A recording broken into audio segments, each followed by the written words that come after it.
نحمده ونصلي على رسوله الكريم اما بعد فاعوذ بالله من الشيطان الرجيم بسم الله الرحمن الرحيم ان الله وملائكته يصلون على النبي يا ايها الذين امنوا صلوا عليه وسلموا تسليما اللهم صل على محمد وعلى ال محمد كما صليت على ابراهيم وعلى ال ابراهيم انك حميد مجيد اللهم بارك على محمد وعلى ال محمد كما باركت على ابراهيم وعلى ال ابراهيم انك حميد مجيد۔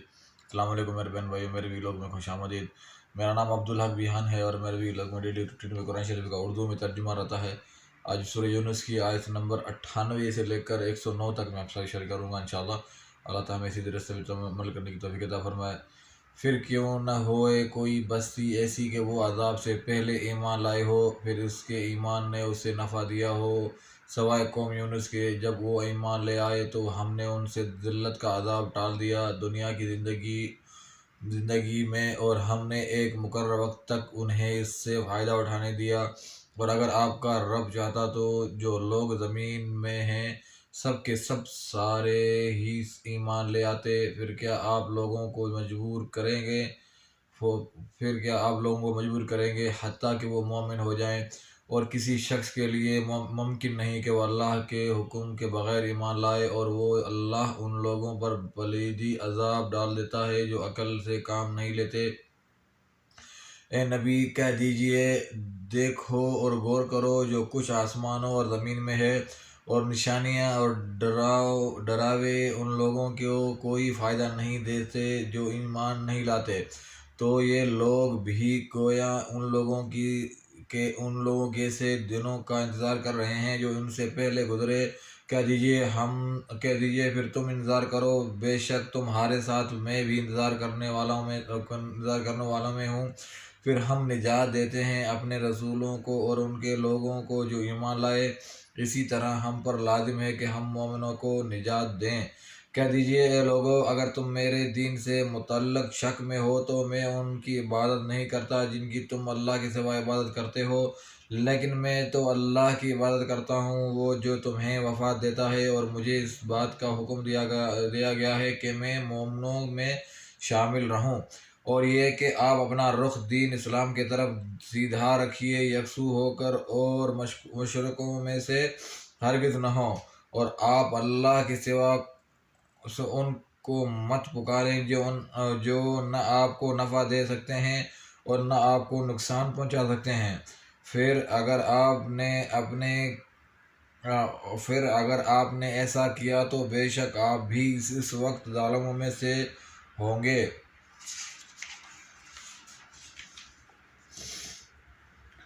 اور اگر اللہ آپ کو کوئی تکلیف پہنچائے تو اس کے سوا کوئی بھی اسے دور کرنے والا نہیں، اور اگر اللہ آپ کے ساتھ کسی بھلائی کا ارادہ کرے تو کوئی بھی اس کے فضل کو رد کرنے والا نہیں۔ وہ اپنے بندوں میں سے جسے چاہتا ہے اسے اس فضل سے نواز دیتا ہے، اور وہ بہت بخشنے والا نہایت رحم کرنے والا ہے۔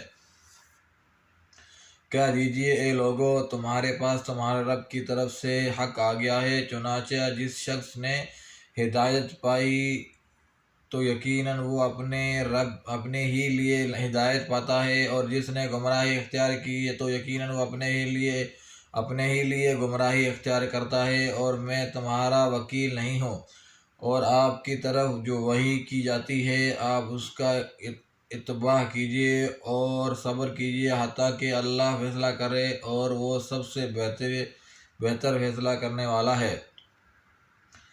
سورہ یونس یہاں ختم ہوتی ہے۔ سورہ ہود کی 5 آیتیں آج پڑھ لیتے ہیں، ایک آیت میں سے 5 آیت تک۔ اللہ کے نام سے شروع کرتا ہوں جو بہت رحم کرنے والا نہایت مہربان ہے۔ الف لام را، یہ وہ کتاب ہے جس کی آیتیں محکم کی گئی ہیں، پھر تفصیل سے بیان کی گئی ہیں، بڑے حکمت والی، بہت خبر رکھنے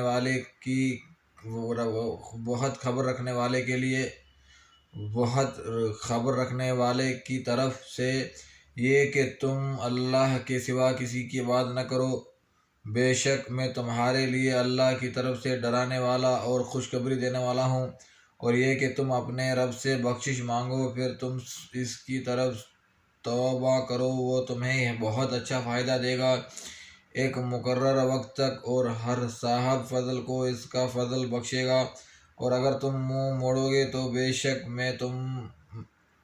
شک میں تم پر ایک بڑے ہولناک دن کے عذاب سے ڈرتا ہوں۔ تمہیں اللہ ہی کی طرف لوٹ کر جانا ہے، اور وہ ہر چیز پر خوب قادر ہے۔ آگاہ رہو، بے شک وہ اپنے سینے دھڑے کرتے ہیں تاکہ اللہ سے چھپ جائیں۔ آگاہ رہو، جب وہ اپنے کپڑے اوڑھتے ہیں تب بھی اللہ جانتا ہے جو وہ چھپاتے اور ظاہر کرتے ہیں۔ بے شک اللہ سینوں کے راز خوب جانتا ہے۔ اللہ تعالیٰ ہمیں سیدھے راستے پہ چلنے کی توفیق عطا فرمائے۔ اس میں ایک نصیحت لکھی ہے ترجمے کے علاوہ، یہ ترجمہ نہیں یہ نصیحت ہے۔ اس میں احکام و شرائط، مواعظ و قصص، عقائد، ایمانیات اور آداب و اخلاق جس طرح وضاحت اور تفصیل سے بیان کی گئی ہے، پچھلی کتابیں اس کی نظر پیش کرنے سے قاصر ہیں۔